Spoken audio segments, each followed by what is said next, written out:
Okay, hello everybody. Welcome back to the channel, book lovers.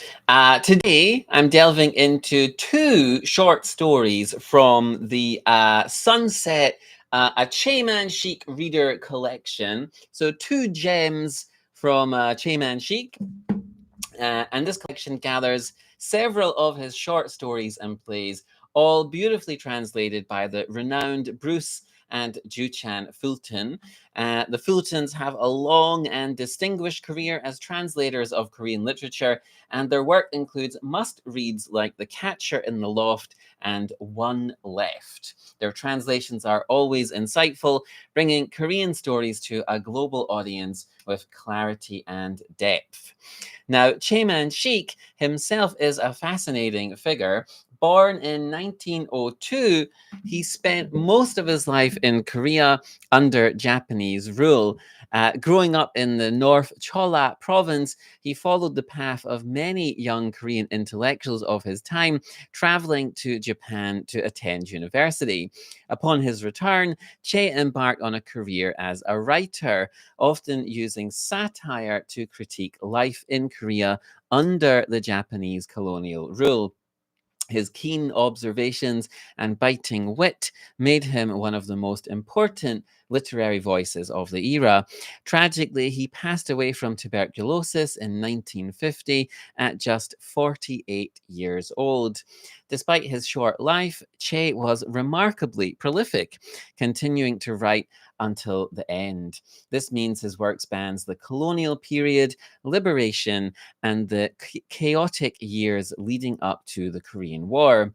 Sunset was written during this transitional period, and it captures Ch'ae's incisive critique of Korean society as it grapples with newfound independence. The story centers on the downward spirals of several characters, serving as a microcosm of the struggles and disillusionments of the era. Through these characters, Ch'ae holds up a mirror to the society of the day, reflecting the moral and social challenges of post-liberation Korea. It's a poignant and thought-provoking tale that offers readers a window into a pivotal moment in Korean history, all through Ch'ae's signature style of sharp commentary and emotional depth.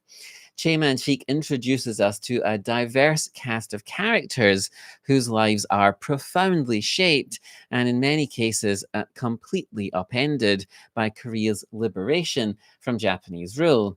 The story's narrator is a young man working as a schoolteacher. Once part of an affluent family, he describes their pre-liberation wealth with a mix of nostalgia and bitterness. Here's what our family had before liberation: enough land to produce 300 sacks of grain a year and a whale-sized tile roof house in the heart of Seoul. However, liberation marks a steep decline in their fortunes. Their debts pile up, forcing them to sell their farmland and their grand house, eventually leaving them in very squalid conditions indeed, and very far removed from the comfortable life they once enjoyed. The narrator represents the figure of the passive collaborator during colonial rule, someone who quietly accepted Japanese authority and went through the motions to survive. His compliance is starkly contrasted with the more active collaboration of Hwang-ju Auntie's family. Hwang-ju Auntie's family are lifelong social climbers who fully embraced Japanese rule and reaped its rewards. Hwang-ju Auntie's eldest son amassed significant wealth and power, owning large tracts of farmland, while one of her daughters worked in a bank, and her other children all seemed poised for future success. They symbolize those who thrived under colonial rule by aligning themselves with the oppressors. But liberation brings about dramatic reversals of fortune. Hwang-ju Auntie's family faces a brutal reckoning. Her eldest son and his wife are murdered by villagers they had once oppressed. and their wealth and land are confiscated. Their rapid downfall is a chilling example of how liberation reshuffled the social order, turning beneficiaries of colonialism into pariahs. What's striking, however, is Ch'ae's decision to direct his sharpest criticism not at the active collaborators like Huang Ju Anti's family, but at the narrator, the passive bystander. Why does Ch'ae condemn him so fiercely? Perhaps it's because the narrator's passivity is more insidious, more relatable, and therefore more unsettling. He represents the many who, rather than taking a stand or actively resisting oppression, chose to quietly comply, justifying their actions as necessary for survival. This critique forces readers to confront uncomfortable truths about human behavior. How often do we too choose the path of least resistance, even when we know it's wrong? By contrasting these two families, one passive and one active, Ch'ae paints a vivid picture of Korean society during a tumultuous period. Excuse me. Sorry. Uh, and as he does this, he explores how different choices during colonial rule shaped lives in the aftermath of liberation. The story is as much about individual moral failings as it is about the broader social upheaval of the time, making it a timeless meditation on complicity, survival, and the cost of change. Ch'ae Manshik's story delivers a sharp critique of Korean society during a period of upheaval. And it's still a very worthwhile story to read. And the narrator is a very interesting character because he openly acknowledges his own failings, calling himself a weak and powerless specimen. Someone who had meekly taught his students that the Japanese colonization of Korea was justified.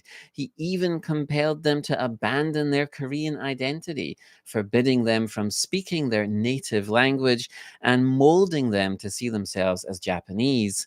His complicity is laid bare, yet he clings to a warped sense of purpose, claiming after liberation, I consider my teaching job a heaven sent vocation, taking innocent children under my wing and teaching them. So why does Che reserve his harshest critique for this man, not the opportunists who collaborated, not the social climbers who trampled on others to get ahead? And I think it is because the narrator's moral frailty reflects a more universal human weakness. Many of us see shades of ourselves in this man. It's easier to passively accept what we know is wrong than to take the difficult path of resistance. The story ultimately builds to a powerful climax when the narrator encounters one of Huang Ju Auntie's daughters, now working as a prostitute and pregnant with an American soldier's child. Disgusted, the narrator cruelly tells her she'd be better off dead, but her response is a blistering indictment of his hypocrisy. She says, I never prostituted my soul like others have done. I never prostituted my national spirit. I never sold out our people and their descendants. You want to talk about dirty? You want to know who the really dirty ones are? They're those selfish gentlemen. That's who. And this scathing retort strips the narrator, and by extension, anyone complicit in passive collaboration, of any remaining moral high ground. It's a devastating moment that encapsulates Che's brilliance as a writer. His work doesn't offer easy answers or moral absolution. Instead, it forces readers to wrestle with the uncomfortable realities of human behavior. So let's move on to a second story from this collection now. So, In Three Directions might be set in the past, but its themes too are timeless, challenging us again to examine our own behavior once more. And again, this is from the same collection, Sunset, a Ch'ae Manshik reader. All of these stories are translated by the wonderful Bruce and Ju-Chan Fulton, and it includes several of his most compelling short stories and plays. And it's worth getting hold of if you can find yourself a copy. So to this story I'm moving on to is called In Three Directions. The Korean title was Segiro. And there's actually another translation of this story, which was translated with a slightly different title. The title of that one is Three Paths, and that dates from 2014. And I think that version, which is translated by Jamie Chang, is available on the Literature Translation Institute of Korea's website. So you can read that translation for free on the website. At least you could the last time I checked. But regardless of which translation you choose, this story offers a fascinating glimpse into Ch'ae's literary genius, and it's just a must-read for fans of Korean literature, or this period in particular. So as I mentioned before, Ch'ae lived through a very turbulent period in Korean history. So born in the beginning of the century in 1902, his life spanned the Japanese colonial period, and he's widely regarded as one of the most representative writers of that period. His work is celebrated for its poignant critiques and deep insights into the social realities of life under colonial oppression. His stories vividly portray the struggles of farmers fighting to survive, the plight of the working class, and the despair of Korea's intellectuals caught in a period of profound uncertainty. And even after Korea's liberation, Ch'ae continued to write, analyzing the lingering effects of Japanese colonialism until his early death in 1950. So, In Three Directions was published quite a bit earlier than Sunset. It was published in 1924, and it provides a snapshot of life in colonial Korea. While it's not as overtly political as Ch'ae's later work, such as Sunset, it still contains subtle elements of social criticism. At first glance, the story appears deceptively simple. A young man boards a train to Seoul, where he notices a beautiful young woman traveling with her mother. He becomes absorbed in observing them throughout his journey. And the Fultons, in their introduction, note that the protagonist is beguiled by feminine modernity, and that this was a common theme in colonial era fiction written by men.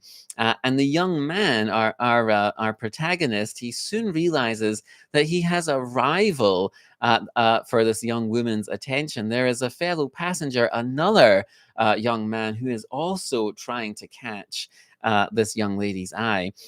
Yet, beneath this seemingly light narrative lies a richly layered commentary. The story captures the social dynamics of the time. It offers a glimpse into the early 20th century train journeys that symbolized Korea's transition into modernity. The interactions between passengers reflect the subtle shifts in social norms and expectations that were occurring. And then in the introduction to the other translation I mentioned, it describes it here. The story is described as the tale of a young man's confidence rising and falling at the mere glance of a beautiful girl. And it's this depiction of fleeting moments and unspoken connections that feels universal, but at the same time distinctly rooted in this historical context of colonial Korea. And through these detailed observations and this nuanced character dynamics, In Three Directions becomes much more than a tale of youthful infatuation. It's a vivid, atmospheric record of an era marked by change, hope, and unease.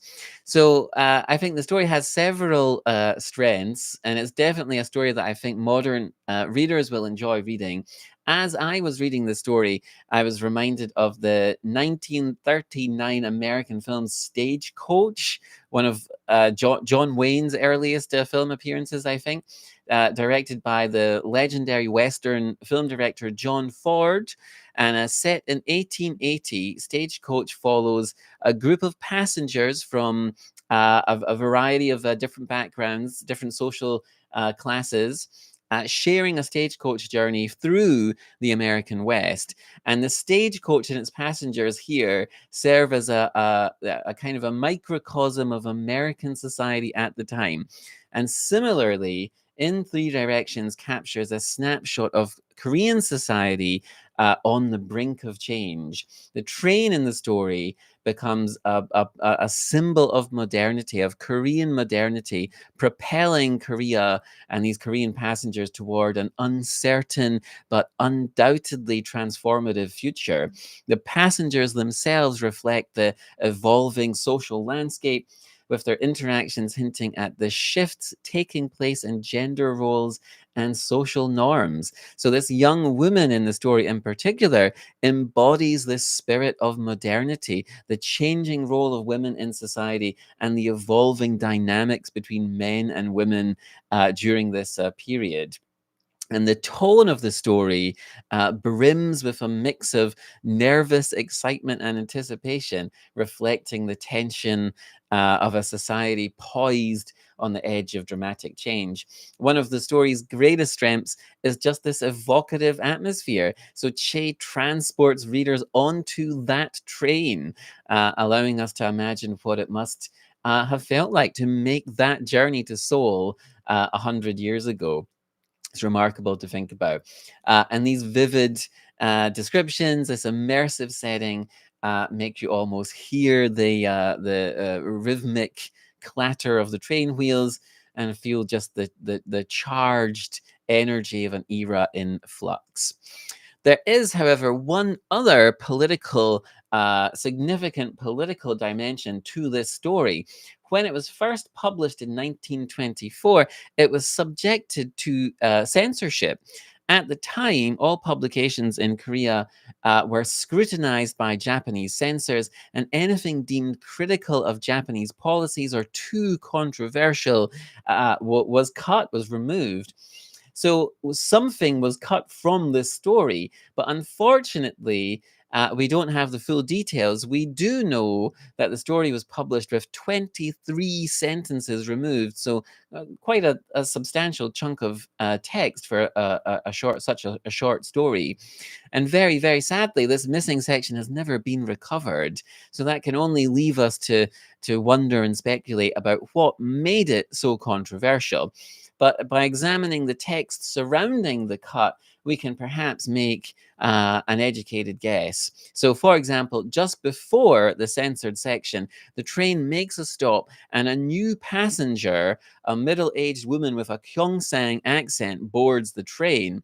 She takes her seat and loudly exclaims, "I go, for heaven's sake, I just want to live in peace. Is that too much to ask?" And then it cuts. And after the censored section, the young man is described. The narrator, the main character, is described as having a peeved face, suggesting that something in the intervening dialogue or events involving the Gyeongsang accent woman has irritated our young man.